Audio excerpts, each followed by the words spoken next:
જૂનાગઢ મહાનગરપાલિકામાં વહીવટ પર ગંભીર સવાલો ઉભા થયા। સરકારી ઓડિટમાં પાણી વિતરણ માટેના લિક્વિડ ક્લોરીન ડાયોક્સાઇડ કામમાં 12 મોટી બેદરકારી અને શંકાસ્પદ કૌભાંડ સામે આવ્યા। વર્ષ 2018-19માં સિદ્ધિવિનાયક એજન્સીને ટેન્ડર વિના મંજૂરીના દસ્તાવેજો વગર અને ઊંચા ભાવે ₹20 લાખનું કામ અપાયું હોવાનું ઓડિટમાં ખુલ્યું।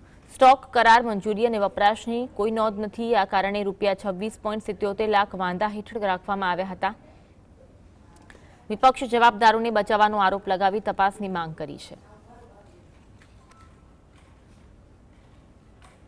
જેને હિસાબે હરીફાઈ જે છે એ થતી નથી અને ઊંચા ભાવે ટેન્ડરો મહાનગરપાલિકામાં આ એજન્સીને ઊંચા ભાવે દેવામાં આવી રહ્યું છે અને ત્યારબાદ આપણે જોઈએ કે 20 લાખ ઉપરના એને બિલ ચૂકવી દેવામાં આવ્યા છે।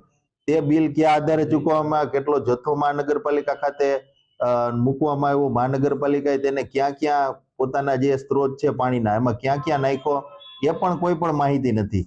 જેથી આવી ગંભીર બાબત આપણે જોઈએ કે ઇન્દોર અને ગાંધીનગર ખાતે હમણાં જ પાણી બાબતે ભયંકર બેદરકારીને લીધે કેટલાની જાનમાલ અને આરોગ્ય બાબતે ખૂબ જ ગંભીર।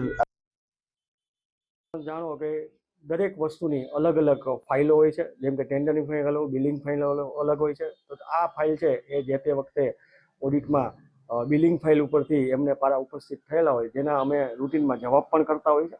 જે અમારું આની ઉપર ઇન્ટરનલ ઓડિટ પણ થતું હોય છે, જે પણ ગવર્મેન્ટ તરફથી સ્ટેચ્યુટરી ઓડિટર, ચીફ ઓડિટરની પોસ્ટ હોય એ ઓડિટ કરતા હોય છે। એટલે એડવર્ટાઇઝમેન્ટ વગર, જાહેરાત વગર અને કોઈ ઠરાવ વગર આવી બધી પ્રક્રિયા થયેલી છે એ બધું આક્ષેપો છે એ પાયાવિહોણા છે। બીજું કોઈ વધુ ડિટેલમાં ન જતા ફક્ત આપ એમાઉન્ટ જો તો એ 26 લાખ જેટલી એમાઉન્ટ દેખાયેલ છે, જે હકીકતમાં ફાઇલ ઉપર 2,67,000ની